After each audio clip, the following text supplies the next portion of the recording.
Hello everyone, today I'm going to show you how to transfer file to SD card on Samsung Galaxy Z Flip 7.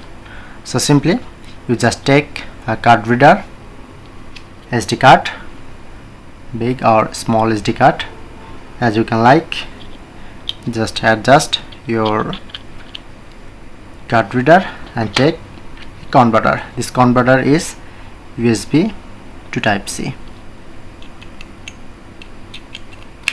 Okay, and open my file apps and I'm just put in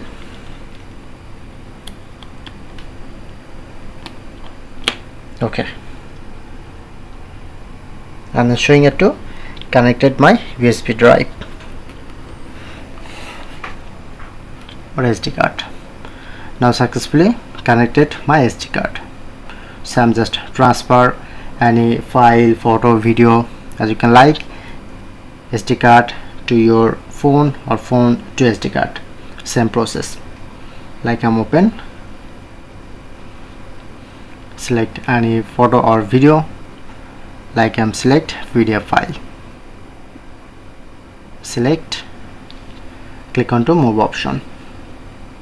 Okay, and follow the top bar and select this, select any folder, or as you can select any folder, or if you want to create new folder, click on to plus option. I can create new folder.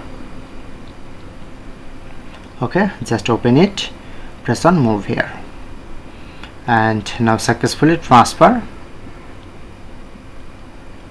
Okay, I'm open this. So look here, now successfully transfer file.